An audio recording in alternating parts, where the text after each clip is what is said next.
Hi everyone, मेरा नाम है ज्योति और आप देख रहे हैं जेवाई एजुकेशन मंत्रा। आज भाई हम सी टेट लेवल 2 के लिए हिस्ट्री की भाई क्लास 6 के का चैप्टर कर रहे हैं। भाई क्या बताती हैं हमें किताबें और खबरें, जहाँ जहाँ से भाई एग्जाम में क्वेश्चन बनते हैं हम उन्हीं चीजों को पढ़ेंगे। एक्स्ट्रा हम कुछ भी नहीं पढ़ेंगे। देखते हैं भाई, यहाँ से सी टेट में क्वेश्चन नहीं बनते हैं, इसलिए भाई यहाँ से हम नहीं करेंगे। आगे देखते हैं भाई, दुनिया के प्राचीनतम ग्रंथों में एक। यहाँ से भाई हम पढ़ना स्टार्ट करते हैं। शायद तुमने वेदों के बारे में सुना होगा। वेद कितने होते हैं भाई? वेद पूछ लेंगे कितने होते हैं? 4। वेदों की संख्या 4 होती है। और सबसे पुराना वेद पूछ लेंगे कौन सा होगा भाई? ऋग्वेद। ऋग्वेद सबसे पुराना वेद होता है। क्यों? 4 कौन कौन से है भाई? पहले नंबर पर है ऋग्वेद, सामवेद, यजुर्वेद और अथर्ववेद। सबसे पुराना पूछे तो क्या है भाई? ऋग्वेद। और ऋग्वेद में ये पूछ लेंगे कि कितनी प्रार्थनाएं हैं? 1000 प्रार्थनाएं। क्या है भाई? 1000 से भी ज्यादा प्रार्थनाएं हैं ऋग्वेद में। और यह लगभग कितना पुराना है भाई? 3500 साल पहले का है भाई ये ऋग्वेद। इसकी रचना 3500 साल पहले हुई थी। जिन्हें क्या कहते हैं भाई? जिन्हें सूक्त कहते हैं। क्या कहते हैं भाई? जिन्हें सूक्त कहते हैं। और सूक्त का मतलब पूछ लेंगे क्या होता है भाई? अच्छी तरह से बोला गया। क्या है? अच्छी तरह से बोला गया। ये विभिन्न देवी देवताओं की स्तुति में क्या गए हैं भाई? रचे गए हैं। इनमें कौन कौन से देवता पूछ लेंगे भाई? इनमें 3 देवता है। पहला है भाई अग्नि, इंद्र और सोम। अग्नि क्या है भाई? अग्नि आग के देवता है। कौन से भाई? आग के। और इंद्र युद्ध के देवता। और सोम पूछ लेंगे कि एक पौधा है। क्या है भाई? एक पौधा जिससे एक खास पेय बनाया जाता है। क्या है भाई? एक खास पेय इससे बनाया जाता है, सोम पौधे से। आप भी नोट्स के तौर पर जैसे मैंने लिख रखा है वैसे आप भी लिख सकते हैं। वैदिक प्रार्थनाओं की रचना किसने की है भाई? ऋषियों ने की थी। किसने? ऋषियों ने की थी भाई वैदिक प्रार्थनाओं की रचना। आचार्य विद्यार्थियों को इन्हें अक्षरों, शब्दों और वाक्यों में बांटकर सहस्वर पाठ द्वारा कंठस्थ करवाते थे। क्या करवाते थे भाई? पहले पहले क्या होता था? सहस्वर पाठ करवाया जाता था और रटवाया जाता था चीजों को। अधिकांश सूक्तियों की रचयिता किसने की है भाई? सीखने और सिखाने वाले पुरुष थे। क्या थे? सीखने और सिखाने वाले पुरुषों ने की है। कुछ प्रार्थनाओं की रचना किसने की है भाई? महिलाओं ने भी की है। ये पूछ लेंगे कि इसकी रचना है जो सूक्तों की रचना है वो स्त्रियों ने की है या नहीं की है। क्या है भाई? इनकी प्रार्थनाओं की रचना स्त्रियों ने भी की है। ऋग्वेद की भाषा क्या है भाई? ऋग्वेद की भाषा प्राक संस्कृत या वैदिक संस्कृत कहलाती है। कौन सी कहलाती है भाई? प्राक संस्कृत या वैदिक संस्कृत कहलाती है। तुम स्कूल में जो संस्कृत पढ़ती हो उससे यह क्या है भाई? थोड़ी सी भिन्न है। आगे देखते हैं भाई भाषाओं के बारे में। संस्कृत और अन्य भाषाएं। संस्कृत भाषा क्या है भाई? भारोपीय परिवार की भाषा का हिस्सा है। कौन सी भाई? भारत प्लस में यूरोपीय क्या होता है भाई? भारोपीय। और संस्कृत क्या है भाई? भारोपीय परिवार का ही एक हिस्सा है। भारत की कई भाषाएं हैं। असमिया, गुजराती, हिंदी, कश्मीरी और सिंधी। एशियाई भाषाएं कौन सी हैं भाई? जैसे फारसी। यूरोप की बहुत सी भाषाएं जैसे अंग्रेजी, फ्रांसीसी, जर्मन, यूनानी, इतालवी इतालवी स्पेनिश आदि इसी परिवार से क्या है भैया? जुड़ी हुई हैं। उन्हें एक भाषा परिवार इसलिए कहा गया है क्योंकि आरंभ में उनमें कई एक जैसे शब्द थे। कैसे हैं भाई? उदाहरण के लिए हम देखते हैं तो मात्र मात्र क्या भाई? संस्कृत का शब्द है। माँ क्या है? हिंदी का। और मदर क्या है भाई? अंग्रेजी का शब्द है। क्या है भाई? ये आरंभ में उनमें कई जो शब्द थे एक जैसे थे। आगे देखते हैं भाई, उपमहाद्वीप में दूसरे क्या है भाई? उपमहाद्वीप में दूसरे भाषा परिवारों की भी भाषाएं बोली जाती हैं। कौन सी भाषाएं भाई? दूसरी भाषा परिवारों की भाषाएं भी बोली जाती हैं। उदाहरण के लिए कौन सी भाई? पूर्वोत्तर प्रदेशों में कौन सी बोली जाती है? तिब्बत बर्मा परिवार की भाषाएं बोली जाती हैं। कौन सी? तिब्बत बर्मा परिवार की भाषाएं बोली जाती हैं। कौन सी है भाई? तमिल, तेलुगु, कन्नड़ और मलयालम क्या है भाई? द्रविड़ भाषा परिवार की भाषाएं हैं। जबकि झारखंड और मध्य भारत के कई हिस्सों में बोली जाने वाली जो भाषाएं हैं वो कौन सी है भाई? ऑस्ट्रो एशियाटिक परिवार से जुड़ी है। कौन सी है भाई? ऑस्ट्रो एशियाटिक परिवार से जुड़ी हुई हैं। हम जिन किताबों को पढ़ते हैं वे क्या है भाई? वे लिखी और छापी गई हैं। ऋग्वेद का उच्चारण किया जाता था और श्रवण किया जाता था, न कि पढ़ा जाता था। क्या भाई? उनको सुना जाता था लेकिन पढ़ा नहीं जाता था। जो रचना के कई सदियों बाद इन्हें क्या किया गई? पहली बार लिखा गया। और इसे छापने का काम तो मुश्किल मुश्किल से 200 साल पहले हुआ था। कितने साल पहले भाई? 200 साल पहले छापने का काम हुआ था। इतिहासकार ऋग्वेद का अध्ययन कैसे करते हैं ये देखते हैं। इतिहासकार पुरातत्व वेदताओं की तरह ही अतीत के बारे में क्या करते हैं भाई? जानकारी इकट्ठा करते हैं। लेकिन भौतिक अवशेषों के अलावा वे लिखित स्रोतों का भी उपयोग करते हैं। किनका भाई? लिखित स्रोतों का भी वे उपयोग करते हैं। चलो देखते हैं कि ऋग्वेद का अध्ययन कैसे करते हैं।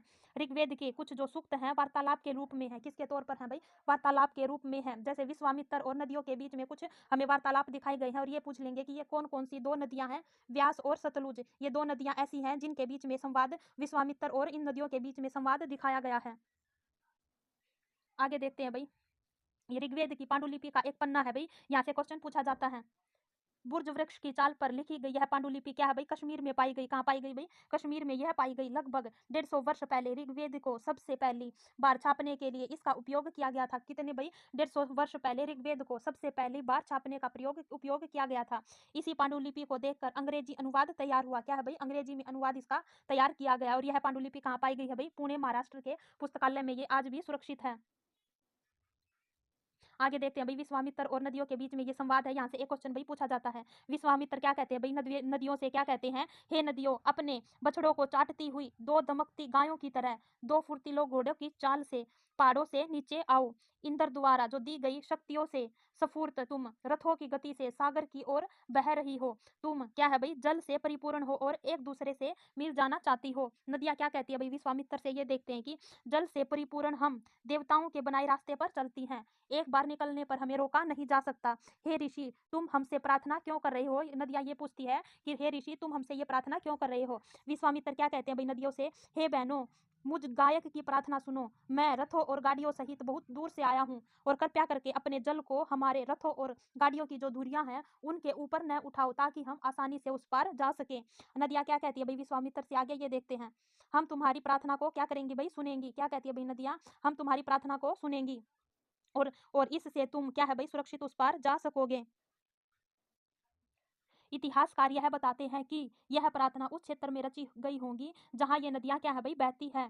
जहाँ ये नदियाँ बहती हैं वहाँ क्या की होगी भाई, इन प्रार्थनाओं को रचा होगा। वे यह भी सुझाते हैं कि जिस समाज में ऋषि रहते थे वहाँ घोड़ों और गायों को ऋग्वेद की प्रार्थनाओं में अन्य दूसरी कुछ खास नदियाँ हैं उनका भी जिक्र मिलता है। कौन कौन सी है भाई, सरस्वती है, सिंधु है और उनकी सहायक नदियाँ हैं, उनका भी जिक्र हमें मिलता है ऋग्वेद की प्रार्थनाओं में। और गंगा और यमुना का उल्लेख सिर्फ क्या है भाई, एक बार ही मिलता है। क्या है भाई, सिर्फ एक बार उल्लेख गंगा और यमुना का हमें मिलता है।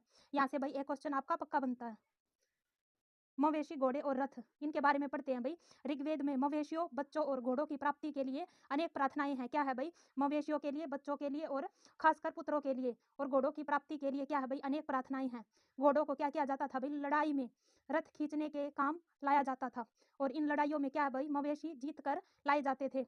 और लड़ाइयाँ क्या है भाई, वैसे जमीन के लिए भी लड़ी जाती थी और जहाँ अच्छे चारागाह हो और जहाँ पर जो जैसी जल्दी तैयार होने वाली फसलों को उपजाया जा सकता हो। कुछ लड़ाइयाँ क्या है भाई, पानी के स्रोतों और लोगों को बंदी बनाने के लिए भी क्या की जाती थी भाई, लड़ी जाती थी। आगे देखते हैं भाई, युद्ध में जीते गए धन का कुछ भाग क्या है भाई, सरदार अपने पास रखते थे और कुछ हिस्सा पुरोहित को दे देते थे और जो शेष बच जाता था वो आम जनता में बांट दिया जाता था। और कुछ जो धन था यज्ञ कराने के लिए भी प्रयुक्त होता था और यज्ञ की आग में आहुति दी जाती थी। ये आहुतियाँ किसके लिए भाई, देवी देवताओं को दी जाती थी। घी, अनाज और कभी कभी जानवरों की भी आहुति दी जाती थी। किस किस की भाई, घी की, अनाज की और कभी कभी जानवरों की भी आहुति दी जाती थी। यहाँ से भी पहले भी एक क्वेश्चन आया हुआ है। यहाँ से आगे देखते हैं भाई, अधिकांश जो पुरुष थे इन युद्धों में भाग लेते थे। क्या है भाई, अधिकांश पुरुष इन युद्धों में भाग लेते थे। कोई स्थायी सेना नहीं होती थी। क्या है भाई, कोई इनमें स्थायी सेना नहीं होती थी, लेकिन लोग क्या है भाई, सभाओं में मिलते जुलते थे और युद्ध और शांति के विषय में सलाह मशवरा करते थे। यहाँ ये ऐसे लोगों को अपना सरदार चुनते थे जो क्या हो भाई, बहादुर और कुशल हो। लोगों की विशेषता बताने वाले कुछ शब्द हैं। लोगों का वर्गीकरण काम, भाषा, परिवार, समुदाय, निवास स्थान या सांस्कृतिक परंपरा के आधार पर किया जाता रहा है। ऋग्वेद में लोगों की विशेषता बताने वाले कुछ शब्दों को देखो। क्या है भाई, ऐसे दो समूह है जिनका वर्गीकरण काम के आधार पर किया गया है। किसके आधार पर भाई, काम के आधार पर किया गया है। पुरोहित, जिन्हें कभी कभी ब्राह्मण कहा जाता था, तरह तरह के क्या करते थे, यज्ञ और अनुष्ठान करते थे। दूसरे लोग कौन से थे भाई, राजा। एक क्या होते थे भाई, ब्राह्मण होते थे और दूसरे क्या होते थे, राजा होते थे।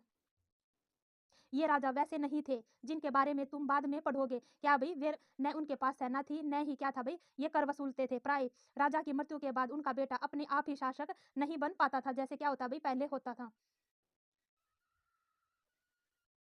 जनता या पूरे समुदाय के लिए दो शब्द इस्तेमाल किया जाता था। क्या है भाई, जनता और पूरे समुदाय के लिए दो शब्दों का इस्तेमाल होता था। एक था जन और दूसरा क्या था भाई, जिनका उपयोग हिंदी और अन्य भाषाओं में आज भी होता है। दूसरा था क्या है, विष। एक है जन और दूसरा क्या है, विष, जिससे क्या है भाई, वैश्य शब्द निकला है। इस विषय पर तुम अध्याय 5 में विस्तार से पढ़ोगे। ऋग्वेद में विष और जनों के नाम क्या है, मिलते हैं। ऋग्वेद में विष और जनों के नाम मिलते हैं, इसलिए इसे क्या कहते हैं, पुरुजन या विषजन। भरतजन या भरतविष, यदुजन या यदुविष जैसे कई उल्लेख मिलते हैं। जिन लोगों ने इन प्रार्थनाओं की रचना की वे कभी कभी खुद को क्या कहते थे, आर्य कहते थे, और अपने विरोधियों को क्या कहते थे, दस्यु या दास कहते थे। दस्यु वे लोग थे जो क्या करते थे, यज्ञ नहीं करते थे, शायद दूसरी भाषाएं बोलते थे। बाद में समय में क्या है भाई, दास या दासी शब्द का मतलब गुलाम हो गया। दास वे या स्त्री या पुरुष होते थे जिन्हें युद्ध में बंदी बनाया जाता था, जिन्हें उनके मालिक की जायदाद माना जाता था। जो भी काम मालिक चाहते थे उन्हें वह सब करना पड़ता था। क्या भाई, दास या दासी, उनको जो भी राजा लोग कहते थे उन्हें वही काम करना पड़ता था। खामोश प्रहरी कहानी महापाषाणों की। क्या है भाई, अब हम मकबरों के बारे में पढ़ेंगे। आज भाई हम यहाँ तक ही अपने टॉपिक को करेंगे। इससे आगे का भाई हम कल करेंगे नेक्स्ट पार्ट में। अच्छा लगे तो भाई लाइक करना, शेयर करना एंड सब्सक्राइब करना। Thank you.